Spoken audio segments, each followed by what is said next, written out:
네, 전지적 과실입니다.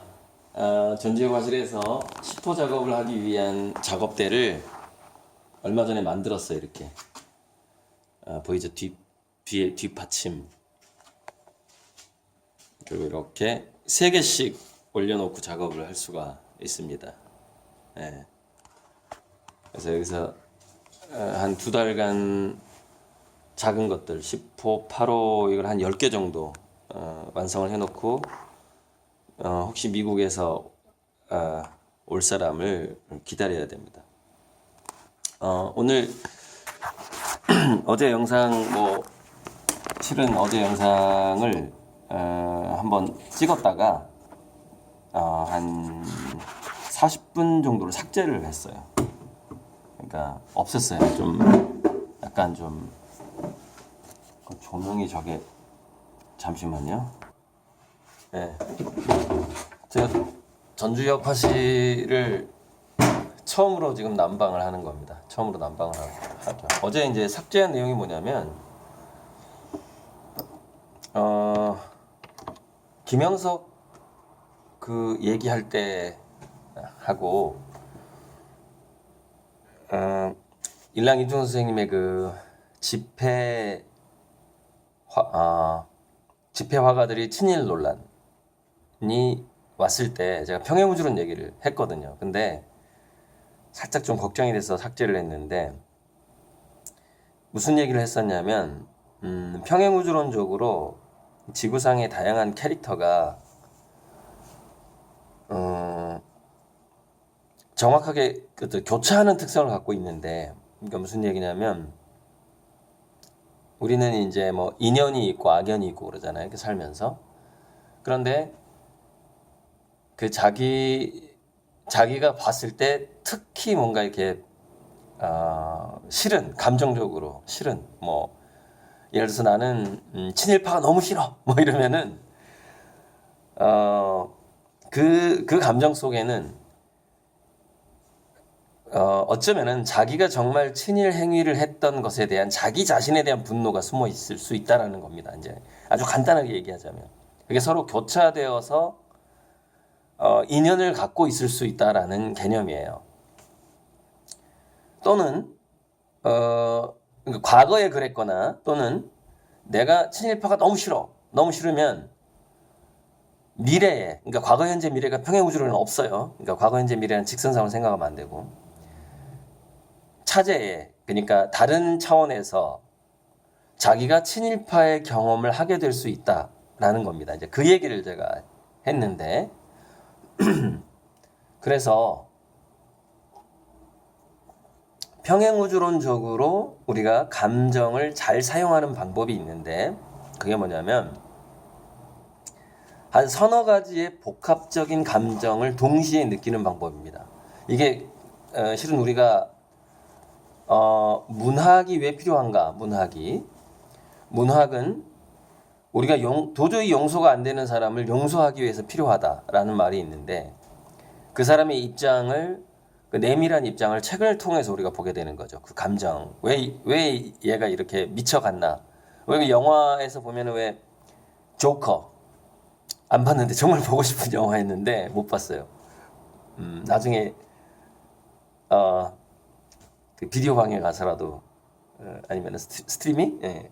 조커 보고 싶은데, 그 글래디에이터에서 나왔을 때 그 호아킨 피닉스, 그 사람이 감정 연기를 잘한다는, 그러니까 그때 그 질투심 같은 거, 야 어쩜 저렇게 인물을 잘 골랐을까, 저렇게 찌질한 그 황태자의 를 잘 골랐을까, 이런 생각을 했었는데, 갈수록 이제 허라든가 이런 걸 통해서 그 사람의 그 변화를 보면서 정말 대단하다. 자기 컴플렉스를 극복하고 저렇게 성공한 배우가 될 수 있다니, 이런 걸 느꼈거든요. 그 배우한테.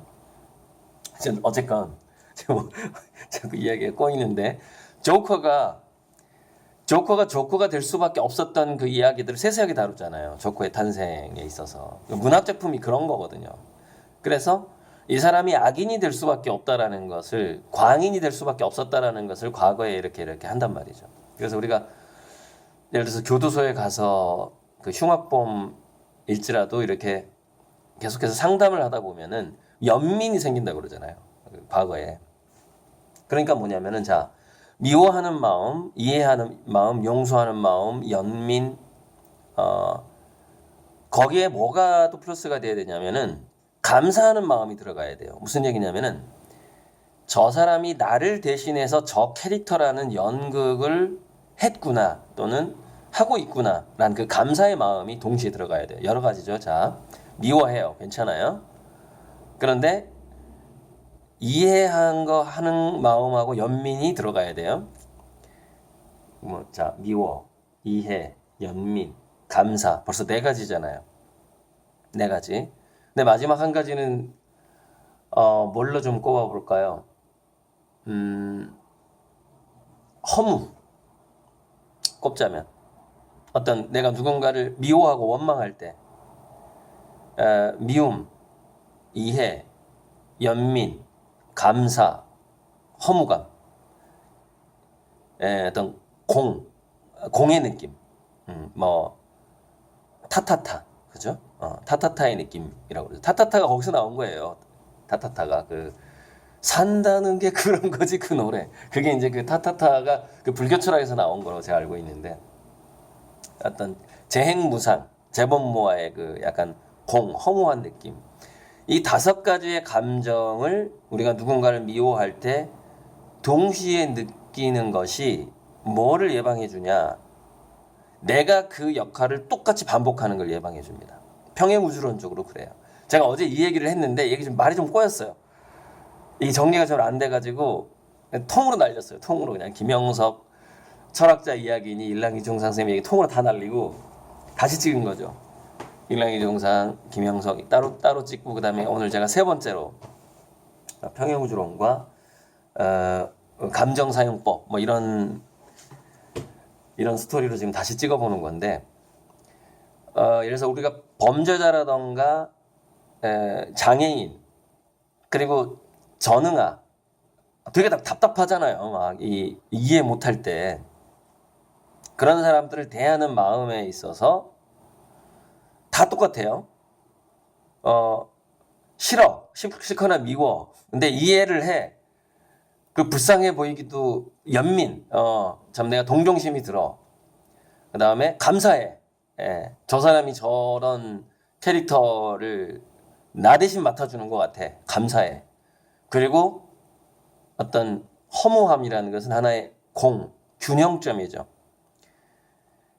서로 이렇게 저 캐릭터하고 내가 하나의 이 세상에서 입자와 반입자처럼 결국에는 하나의 균형점을 향해서 가고 있구나. 엔트로피? 뭐 엔트로피 사상일 수도 있어요. 결국엔 다 공이다, 허무하다, 모래성은 무너진다. 뭐 이런 개념. 이런 것들 5가지 정도 또는 글쎄 7가지의 감정을 느끼는 사람들도 있을 수 있어요. 저보다 더 예민한 사람들은. 근데 이제 제가 느끼는 건 최소한 5가지 정도의 감정으로 항상 누군가와 싸울 때, 미워할 때 그게 동시에 느껴지도록 노력을 해야 된다는 것이죠. 그것이 우리가 이 삶에서 헤매는 시간을 줄여줍니다. 그러니까 이거는 여러분 이런 거예요. 평행우주론적으로 우리가 잠잘 때 꿈을 꾸는데요. 꿈을 몇백만 년 꾸는지 모릅니다. 시간이라는 게. 우리가 갔다 오는 거예요. 그래서 하룻밤 자고 나면 왜 늙는 사람들 있죠. 백수문이 그거 하룻밤 만에 천잠을 지었는데 머리가 다 하얘졌다. 그래서 백수문이잖아요. 하룻밤 만에 500년을 살다 오기도 하는 거예요. 이 평행우주적으로 봤을 때. 막 이렇게 고민하다 오는 거야. 그냥 잠자다가. 아침에 보면 그냥 늙어 있어. 이제 그럴 가능성이 있는데 바로 이제 그런 어떤 불필요한 하나의 그 소모적인 허송세월을 아끼는 그 방법이 평행우주론적으로 얘기하는 거. 이거는 검증 안 됩니다. 검증 안 돼요. 사이비란 말을 할 필요도 없어요. 어차피 검증이 안 되지만은 굉장히 오래전부터 있어왔던 이야기고 전설로 내려오는 이야기고 그것이 윤회론으로 각색이 되어 있고 그러니까 평행우주를 이해를 못하니까 과거에 깨달은 성현들이 이 평행우주론을 얘기하고 싶어도 이해를 못해. 그러니까 그걸 윤회론으로 각색을 하는 겁니다. 과거, 현재, 미래가 있는 것처럼 좀 단순화시키는 거예요. 3차 방정식을 2차 방정식으로 단순화시키는 거죠. 그래서 그게 전설로 내려오는 겁니다. 근데 실질적으로는 윤회가 아니라 평행우주예요. 실질적으로는. 그래서 우리가 삶의 순간순간마다 더 행복한 다른 우주를 체험하면서 살 수도 있고, 아주 고민과 그런 고민하는 것을 막 꿈속에서 500년 동안 고생하다 올 수도 있고 막 이래요. 그리고 다시 현실로 돌아오지만 트라우마가 남게 되는 거죠. 이 뭔가 표정이라든가 영혼의 트라우마가 남게 돼. 다시 나의 캐릭터로 돌아오긴 하지만, 바로 그런 면들 때문에 우리가 감정을 어떤 다양한 감정의 균형 잡힌 하나의 트레이닝 같은 거죠. 그런 것들이 필요한데, 바로 그런 것들이 영화라든가 드라마를 통해서 드라마라든가 문학작품을 통해서 우리가 그런 트레이닝을 받는 것이고, 평행우주론이라든가 윤회론이라든가 종교 같은 걸 통해서 우리가 이제 그 인문학, 포괄적인 인문학, 과학까지도 포함을 해서 과학 같은 걸 공부해 보면은, 엔트로피 같은 것을 이렇게 공부해 보면은 바로 그런 어떤 아주 대단한 종교나 허무한 문학 작품을 보는 것 같은 그런 어떤 느낌을 똑같이 받을 수가 있거든요. 엔트로피 같은 책을 읽어보면은. 저 같은 경우는 그랬어요. 굉장히 문학 작품 같은 그런 느낌이 들었단 말이죠. 엔트로피를 읽었을 때. 아무튼 길어지는데, 자, 제가 이제 이게 작업하기 전에 워밍업이에요. 워밍업이 좀 긴데 이 작가들이 좀 이렇게 좀 잡스럽거든요. 그래서 어제는 제가 일요일 날 신발을 하나 주웠어요. 그래가지고 신발을 이렇게 슬리퍼로 만들었는데, 이게 원래 끈 달린 천으로 된 신발이었는데, 이렇게 슬리퍼로 예쁘죠? 잘 씻어가지고 근데 아무리 잘 씻어도 예상치 못한 무좀뷰는 감수해야 되는 리스크입니다. 원래 재활용이라는 거는 영적으로 아주 예민한 제가 아는 분이 있어요. 이 사람은 이제 사주팔자를 엄청나게 공부한 사람인데, 제가 여러분들 그 그림 그 사주 봐주잖아요. 제가 그 사람한테 배운 거예요.